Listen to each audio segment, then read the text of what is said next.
Vi ho già accennato diverse volte ai muratori che lavorano alle facciate dei palazzi attorno alla mia finestra.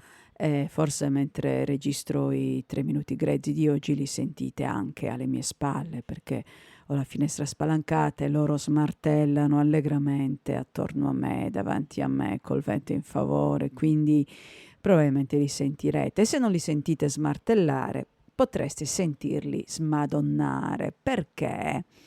Anche questo l'ho già accennato nei giorni scorsi. Ho l'impressione che il cantiere che ha aperto poche settimane fa davanti alla mia finestra sia popolato un po' da gente che pratica il bullismo sul posto di lavoro.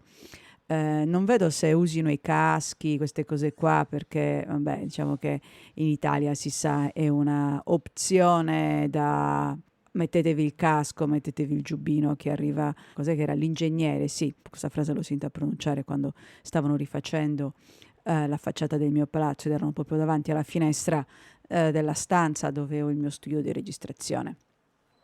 Qua invece gridano proprio, proiettano la voce e si prendono a urla. Cioè, probabilmente il capomastro, la persona più anziana, che ha l'abitudine di trattare malissimo, prendere a urla le persone che condividono con lui la palizzata, i tubi innocenti. Ripeto, non li vedo perché hanno messo delle cose di plastica davanti ai tubi innocenti, quindi sono nascosti e non voglio nemmeno immaginare il caldo che ci sarà e soprattutto il caldo che ci sarà stato nei giorni appena trascorsi, quando le temperature stavano superando allegramente i 40 gradi. Uso una frase che ho appena letto da qualche parte: l'Apocalisse stava facendo le prove microfono e ci è riuscita benissimo.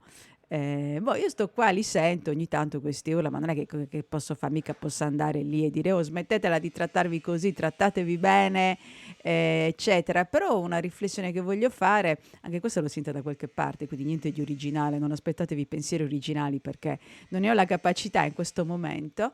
Appunto, quando c'era questa grande ondata di caldo, le televisioni locali, ma anche i giornali nazionali, facevano vedere i turisti poverini con le fontanelle nelle città. Ma chi se ne frega dei turisti? Lo dico sempre, ma chi se ne frega dei turisti? Pensate a chi invece lavora, a chi sta rifacendo il cemento nelle strade e poi si sa, qui in Italia non è manco obbligatorio coprirsi, mettersi i cappelli, eccetera.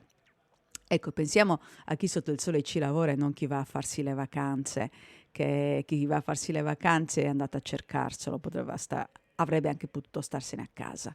Vabbè, andiamo a vedere cosa fanno i miei muratori.